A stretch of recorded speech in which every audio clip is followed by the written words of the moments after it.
Hi YouTube, it's Julie, and today I'm making a video on vitamins. Vitamins are very important. If you undergo the Roux en Y gastric bypass, you will be on vitamin supplements for the rest of your life.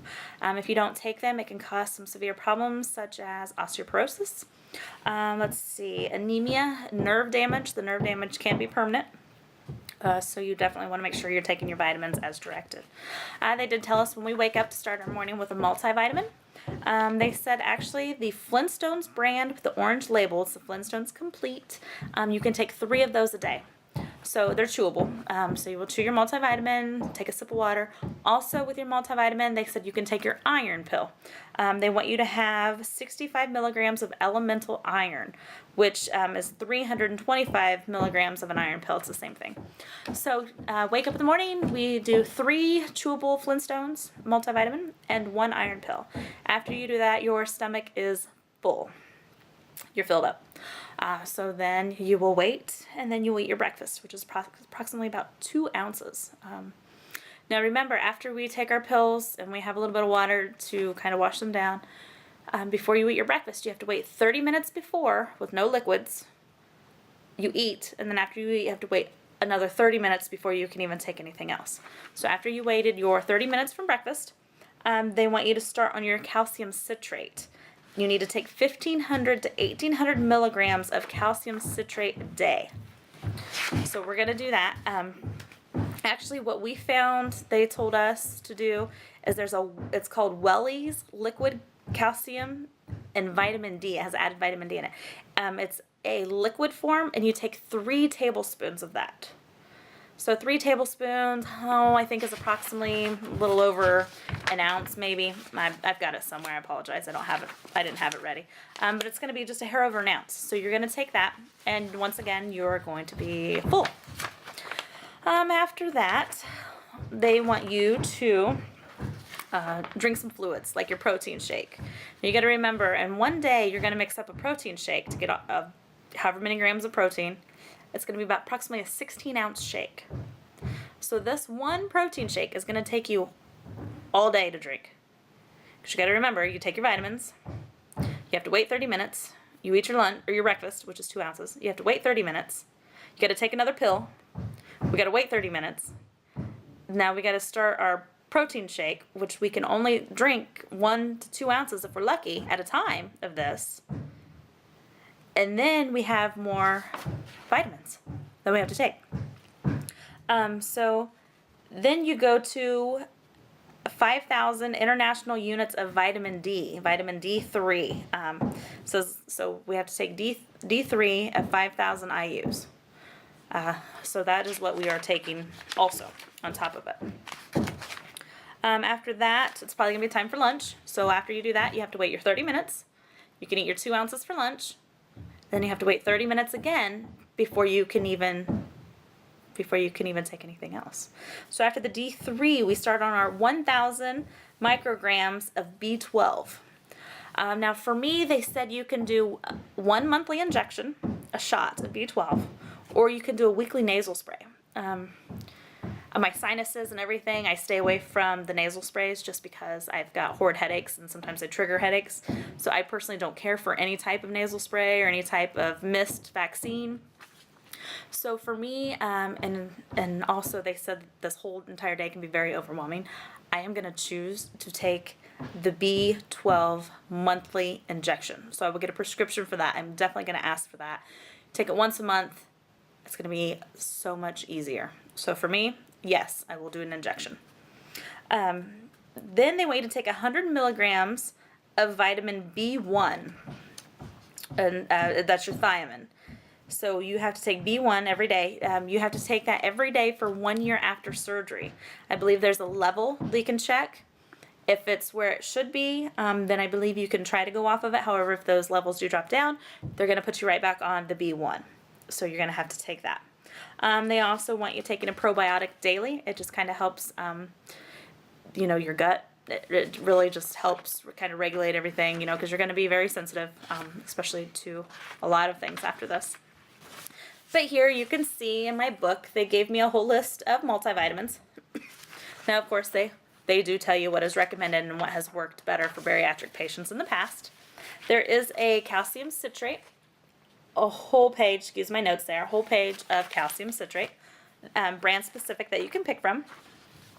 And then your protein supplements, and they tell you your protein. It says right here, common symptoms of PCM, which is your, it's protein calorie malnutrition is what PCM is. Do not take your protein. You lose your hair. Your body does not heal as well. You lose your muscles, and you have absolutely no energy. So you just feel like crap all day long because you have to have that protein to keep your body going. A day, 75 to 90 grams of protein a day. So these protein drinks that we're drinking, not only do they give you an order form from the bariatric center that are bariatric specific, but you have to make sure they're high in protein. And you make one and it takes you all day long because you're only drinking 1.5 ounces at a time. And then before and after your meals, you have to wait 30-minute block before you eat, 30-minute block after you eat. And then when you do get to drink it, when you're not taking your vitamins, you're only taking 1.5 ounces. So this is an all-day process to get this stuff in. And they tell you, actually, most bariatric patients worry that they're not going to feel enough, satisfaction. I apologize, I've got contractors here. They're up on the roof. So the background noise are the contractors fixing part of the roof from when we had the rainstorm and the flooding back in April. So I do apologize. But yeah, so they say actually after surgery it's the total opposite. You are completely overwhelmed because there's some days they say you will not get everything in. You just won't. They encourage you though to make a schedule, print a schedule out. Also between all this, you have to get up and walk every 1 to 2 hours for weeks after your surgery. So you have to incorporate these walks in. Whether you get out, you walk around the block, you walk around your house, you walk down to the driveway to get the mail and back. If for people who are, extremely overweight having a surgery and who physically cannot go around the block, regardless, you have to incorporate your exercise in. They tell you, they give you protein supplement options here. I mean, just all kinds of stuff. Plus your 3 meals a day. They tell you to eat slowly, chew your food well. Your meals, when you do sit down and eat, should take you 30 minutes. 30 minutes. So right there is 1.5 hours between before your meal, during your meal, and after your meal before you can even ingest another 1.5 ounces. And they say after you eat your 2 ounces, you're so full, you don't even think about going back to your protein shake. I don't know. It's crazy. I mean, I am already overwhelmed. Not only for the amount of protein we have to have a day, up to 90 calories a day, we have to have 64 to 80 fluid ounces on top of that. 64 to 80 fluid ounces. That's like 2 to 3 32-ounce Ricker Pops. That's nuts. I have no clue how all this is going to fit in a pouch this big. I don't know. I am overwhelmed totally. I can tell you the things to avoid. It tells you to avoid caffeine and carbonated beverages because they cause ulcers in your stomach. Alcohol also causes ulcers in your stomach.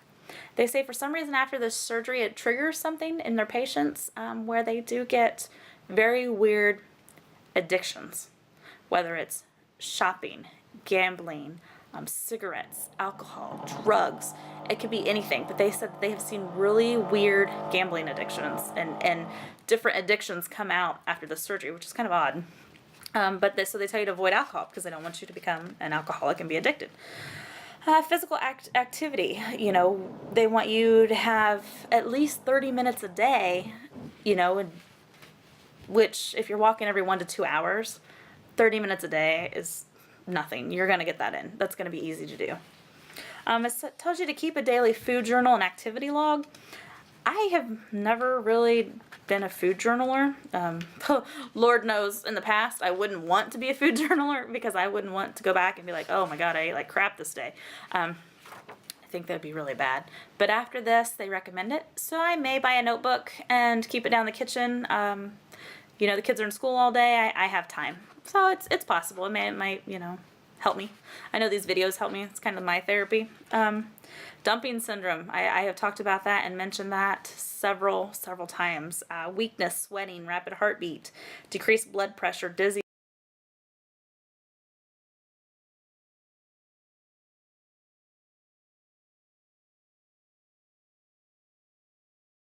a Hostess Twinkie again, or a Three Musketeer, or ice cream, or anything. I mean, they say you can have sugar-free popsicles.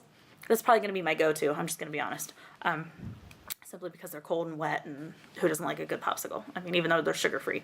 They feed you those all day long in the hospital because they have like nothing in them. So yeah, dumping syndrome, definitely don't want to experience that. It says any food ending in OSE, which would be like your sucrose, fructose, dextrose, all that's sugar. It says even in some ingredients, corn syrup, corn solids, high fructose corn syrup, cane juice. I'm pretty sure cane is sugar, so yeah, cane juice. Yeah, you don't eat that. Artificial sweeteners. You know, they say they should not cause dumping syndrome, but they can. They mentioned the Truvia as just a brand. I've got it wrote down here, Truvia, which we actually have a bag of Truvia sugar down there. It's a little bit higher expensive, but if I make Kool-Aid or something like that for the kids, I'd rather use half a cup of that than a full cup of the sugar just to get the flavor. Not only that, but then my kids are like, "Bleh!" and I'm ready to strangle them. Yeah, so not literally, but so we do have Truvia. So I don't know, maybe if I need a sweetened oatmeal or something, I may sprinkle it. And they say you're only eating an ounce, so if you do use it, you're literally they say you're literally just sprinkling. It's ridiculous. They said you can make one pack of like Sweet and Low last for days because your food, they say you don't want to dump it on a full ounce because it's going to taste disgusting. But, yeah, so that was pretty much my nutrition, and what we have to do during the day. I have a sample meal, vitamin, and exercise schedule here for weeks 1 through 4 after surgery, and I'm sure you can't read that, but this is going to go up on my refrigerator, and I will customize it to fit my plan and my daily routine. They say one of these is great, and at the end of this, you should have your 86 grams of protein in, at least 64 ounces of fluid, and a minimum of 30 minutes of exercise. So this is my guideline here. I definitely have full intentions of following this here, especially supplement-wise. So that was my video on supplements and my daily routine once I get out of the hospital. Very important stuff. Again, I will make another video. I'm not real sure what's coming up next, just because I have so much information. I mean, they even told us that for women, when you go in for bariatric surgery, you have to wear light colored nail polish, which my nails look horrible now, so I'm not even going to show you. But I had hot pink and silver on. There are machines that they put on your finger that you have to wear for like, I don't know how many days. It doesn't like to read through dark nail polish, and they want as accurate reading as they can on your oxygen levels just to make sure that you're okay. So they want you to avoid any dark nail polish. I mean, they went down to that specific on when you come in to the hospital. Lots of details. Very, very overwhelmed here.